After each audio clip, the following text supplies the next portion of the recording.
Hi everyone! So today mag-uusap na naman tayo about skincare, and skincare, but instead of yung usual na products na pinapahid natin sa skin, for this video, we're going to be talking all about skincare tools and devices. So I'm sure marami na kayong alam na mga skincare tools and devices dahil ang dami na rin ito sa market, from mga rollers, massagers, to tools na merong mga LED light, to even those na nagva-vibrate habang nililinis daw yung skin natin. Now, maraming iba't ibang mga claims yung mga tools and devices na to, and minsan, syempre, mapapaisip ka rin talaga if lahat ba ng claims na yon are factual or baka naman too good to be true na. So, to help us with this, nag-invite ulit ako ng expert to the channel, which is why we are welcoming back Dr. Chesca Sy-Alvarado, who, as you guys all know, is a board-certified dermatologist currently practicing at Quad Clinic in Makati. Also, some of you guys might already know her as @GoLightlyMD on Instagram and TikTok.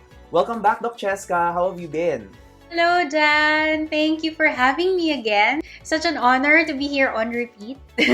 I'm actually glad you invited me to talk on this because ang daming thoughts, daming reviews, and sometimes, it could be hard to process them on your own. So, it actually helps to have somebody who has both experience on these tools, and at the same time, we also know the science behind them para, less budol.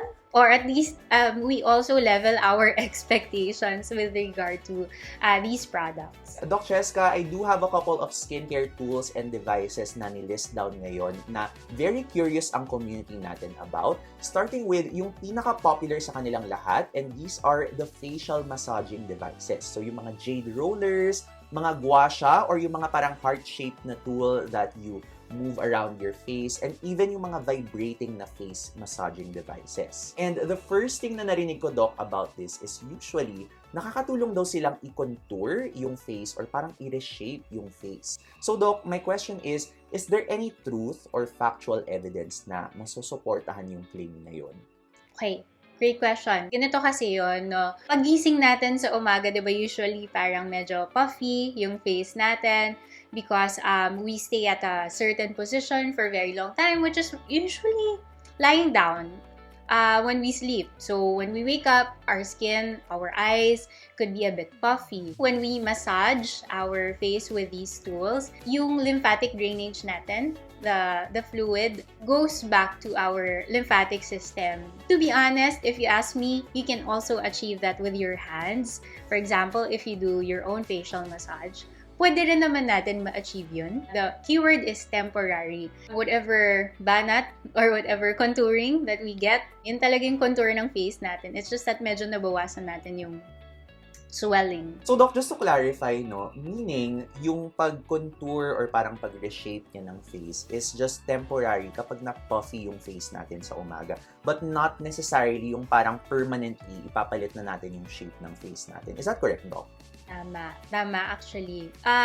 Generally, we just go back to how we were, the normal contour of our face. To be honest, towards the end of the day, kapag maintain naman na natin yung upright position natin, magda-drain din naman talaga yung swelling fluid. It's just like, making it faster when we do those devices. Yung mga rollers, yung mga yan. And lastly, Doc, about these face massaging devices, for those na interested gamitin siya or parang itry lang because they find it relaxing maybe or parang gusto nila ng something new sa routine nila, generally ba, Doc, is this safe to use at home? And if they are, what are some tips that you can give habang ginagamit tong mga products na to? Hindi naman siya magiging harmful. For me, if I were to use it, I would probably use something that will reduce the friction. Caution lang, there are some people who could be allergic to some metals like nickel, cobalt. Careful lang sa mga taong may ganong klaseng allergy to these substances. Alright, so Doc, move on naman tayo now to another beauty device na medyo nag-gain ng popularity ngayon. And these are yung mga LED devices. So these are yung mga LED masks or yung mga LED wands. So as we know, Doc, parang weaker version daw to ng mga LED machines that we see sa mga clinic. Since of course, yung light ng mga devices na yon parang medyo mas malakas yung nasa clinic, and then yung mga wands and masks, as we would expect, parang medyo not as strong siya. Given that, Doc, since yung mga LED devices in the clinic are stronger, meron pa bang significant effect yung mga at-home LED devices kahit mas mahina yung light nila? those alone may be a bit very weak. So, hindi natin siya makakount on. Theoretically, it's supposed to stimulate collagen if you keep on using it, particularly with red light.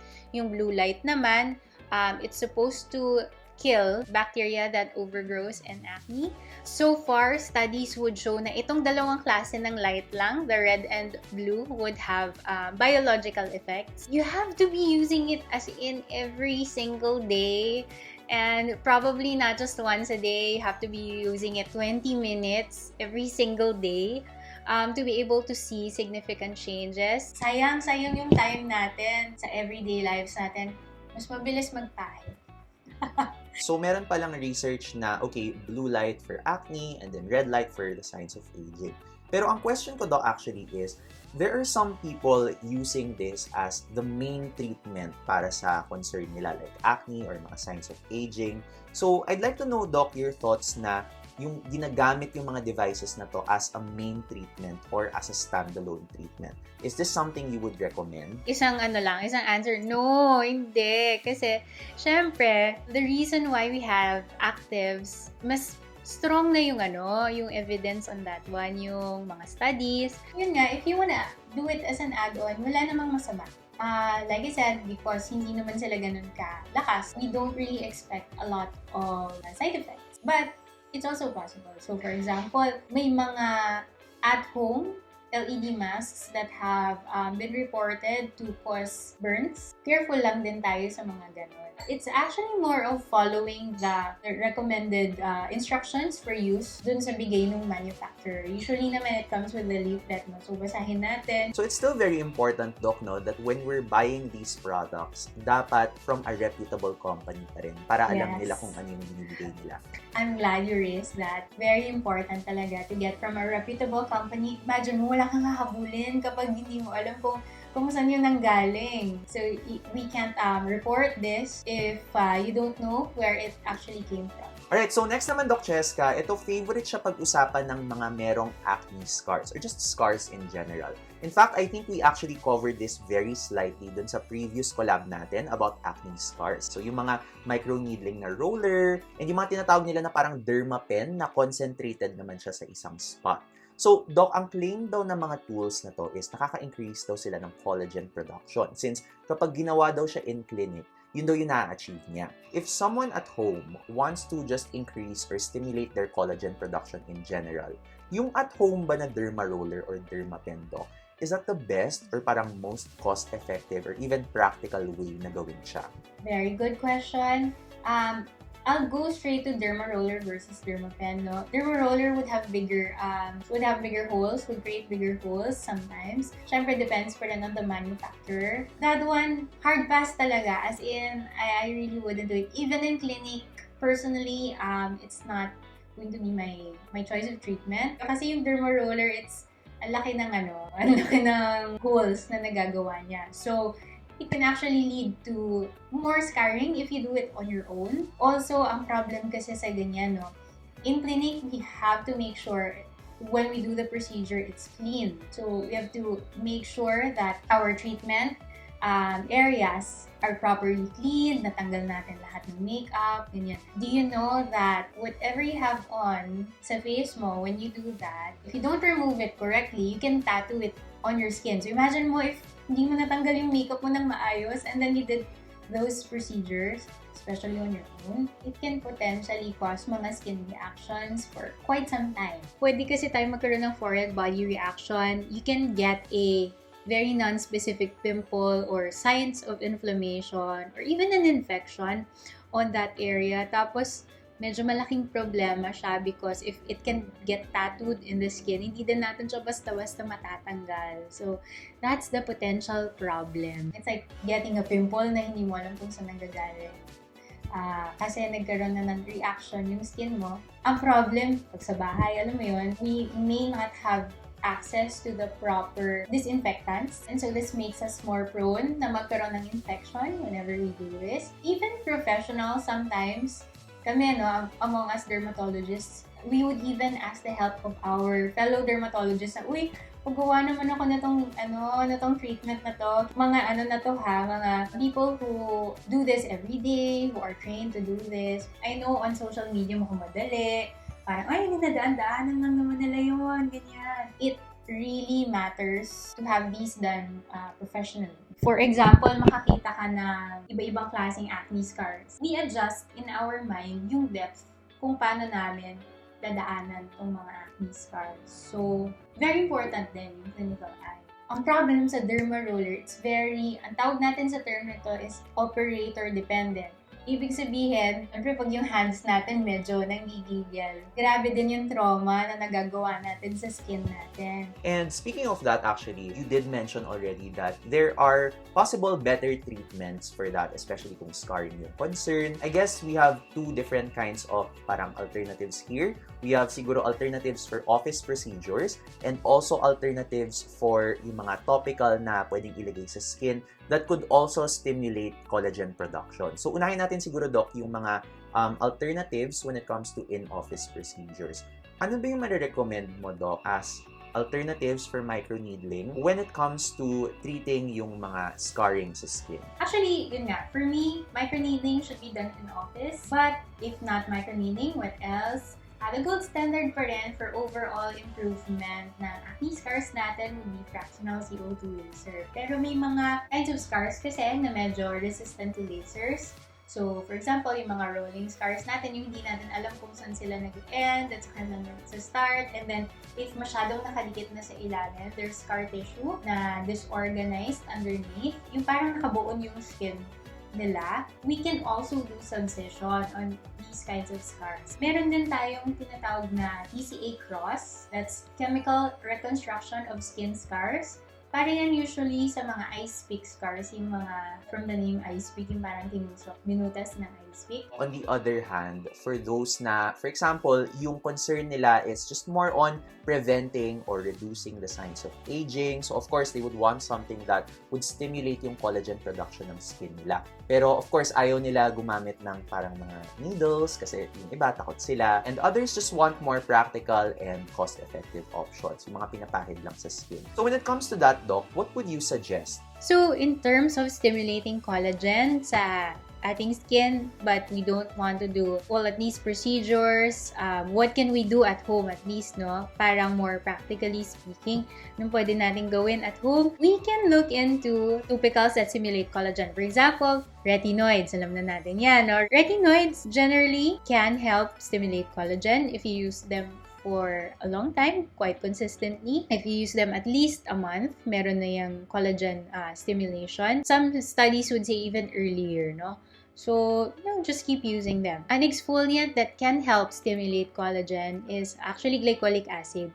No, so it's underrated, quite underrated, but glycolic acid can also help stimulate collagen. Alright, so next one naman, Doc, this is the favorite of those na merong mga parang black or gray dots sa nose nila, or as we call yung mga sebaceous filaments. And these are yung mga pore vacuums and pore scrapers. So actually, Doc, ang daming videos sa TikTok that actually show these products or these tools being used kasi parang very satisfying daw siya panoorin. Pero curious ako, Doc Chesca, are these pore vacuums or pore scrapers commonly used sa mga derm clinics? And if so, for what purpose sila? We actually incorporate that in facials, no? Some facials would incorporate that. I have to agree with you, no? There's something satisfying about getting our excessive oil out of the pores. However, there are also risks. We can have bruises, very small bruises from that action. Would you recommend, Doc, that someone would casually use it? Or would it be a bit more risky to have sa skincare routine? It really depends kung gaano ka-powerful yung vacuum. And I would, if ever lang, you just want to try it out, probably no harm in doing it. Huwag mo lang tataasan. Huwag ka lang magigigil. Don't use the highest setting. I would go for the lowest setting. Pero, for example, doing pore vacuums on a regular basis, maliban dun sa possibility na magka-bruising tayo, we can also strip the skin ng natural moisture niya. So given that, Doc, no, actually since we're on the topic already of like unclogging our pores, and feeling ko yun din yung parang goal nung iba when using these devices. Possible pa rin ba to still effectively unclog our pores without using these devices? Great, natumpak mo. Actually, yes. It also matters that we address yung root cause. For example, if you really do suffer from excessive oiliness, we can probably look into ingredients that lessen oiliness. For example, salicylic acid. Kasi imagine mo, what you're doing with the pore vacuum, pore scraper is getting out yung excessive oil. Pero if we're not controlling yung production ng excessive oil, meron pa rin naman talaga tayong makukuha.